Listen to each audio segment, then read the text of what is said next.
The 24th of August, 1900, Volume 3. Everything turns into good for one who truly loves Jesus. Having spent one day being restless, I felt all full of temptations and sins. Oh, what a harrowing pain it is to offend you.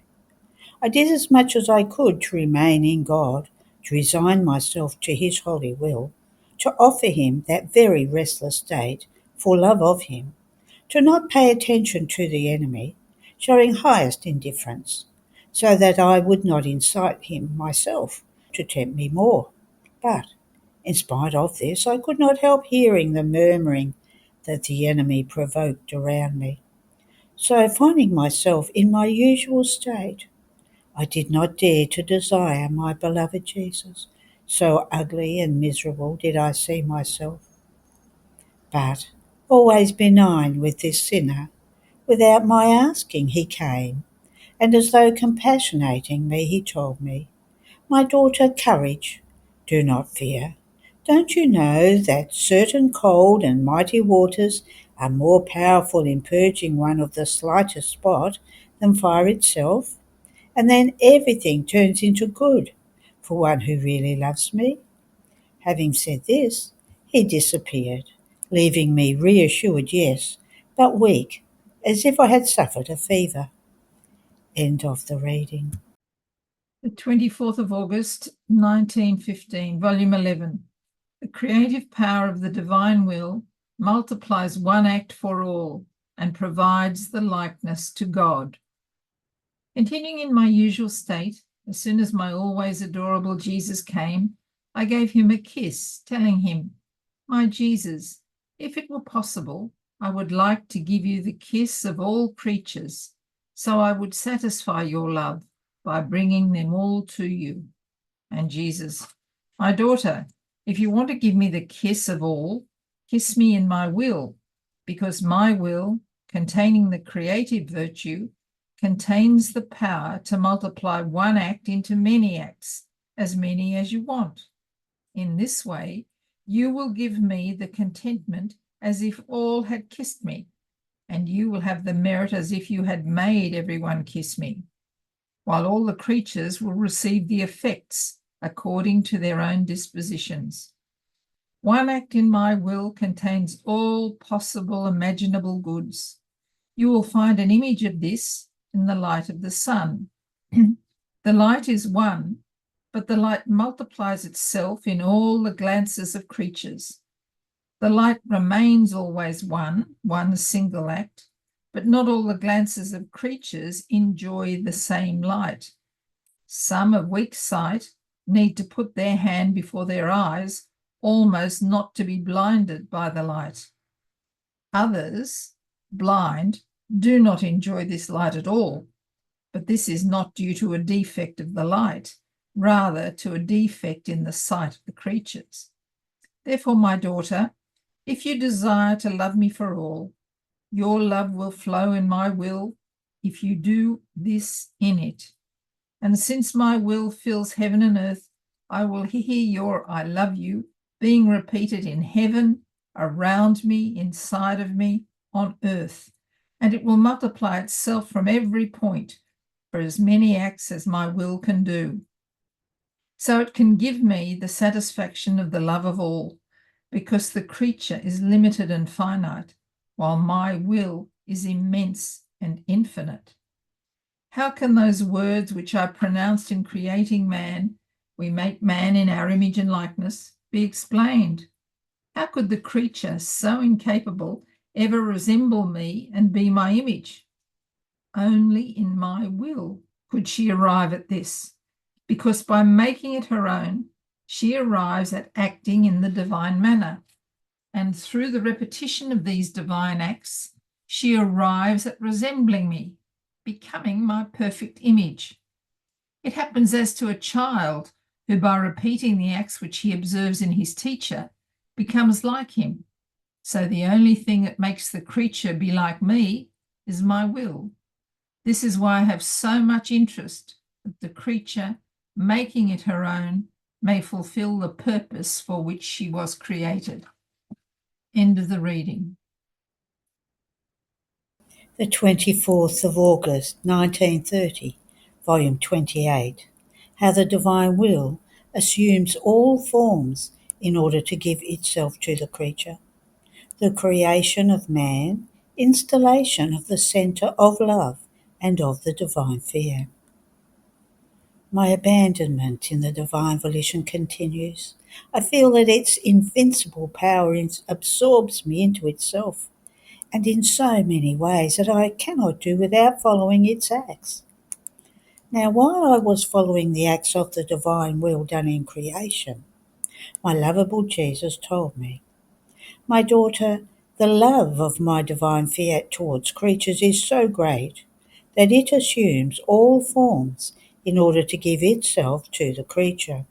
It assumes the forms of heavens to remain stretched out above his head, and by remaining perennially extended, it embraces him from all sides, guides him, protects him, defends him, without ever withdrawing, remain always heavens, in order to form its heaven in the heart of the creature.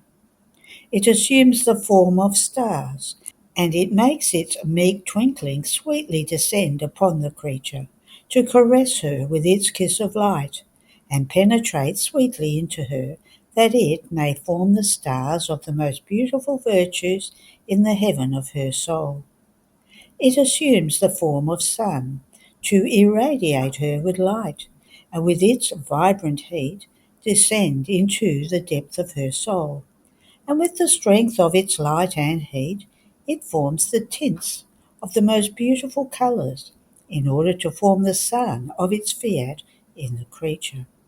It assumes the form of wind, to purify her, and with its empire blowing, it maintains the divine life lit, and as it blows, it makes it grow in the heart of the creature. My divine will lowers itself to everything, and its love is so great that it constitutes itself life of everything that can serve the creature, and it reaches the point of assuming the form of air, to let itself be breathed, of food to nourish her, of water to quench her thirst. In sum, there is nothing of which the creature makes use that my will does not run together in order to give itself incessantly to the creature. How does she respond to me?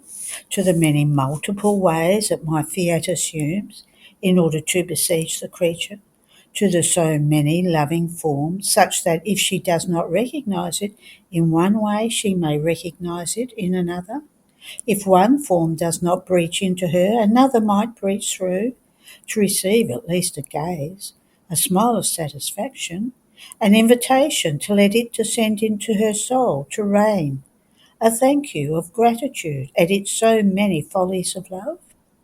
Ah, how many times my divine will is left there with the creature, paying no attention to it. What sorrow, how pierced it remains. But in spite of this, it does not stop. It continues incessantly, and with its firmness all divine, to make its divine life flow within all created things, to offer beneath their veil its life to all, waiting with invincible patience for one who must recognize it and receive it, so as to form its life under human appearances and form, and therefore reign completely in all the things created by us. After this, I was following the divine will in the acts of creation, and as I arrived at Eden, where man was created, my always lovable Jesus added, "My daughter, the creation of man was the centre in which our fiat and our love installed themselves to hold there their perennial dwelling. Our divine being held everything inside of us, the centre of our love and the carrying out of the life of our will. By creating man, it wanted to form the second centre of our love, so that our fiat might carry out human lives with its empire and dominion, as it did within our supreme being. Therefore you must know that in creating Adam, All creatures were created in him. All were present to us. None of them escaped us.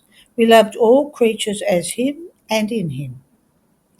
And when, with so much love, we formed his humanity, moulding it and working it with our creative hands, forming the bones, extending the nerves, covering them with flesh, forming all the harmonies of the human life in Adam, all creatures were moulded and worked. In all of them we formed the bones, extended the nerves, and covering them with flesh, we left the touch of our creative hands, the mark of our love, the vivifying virtue of our will.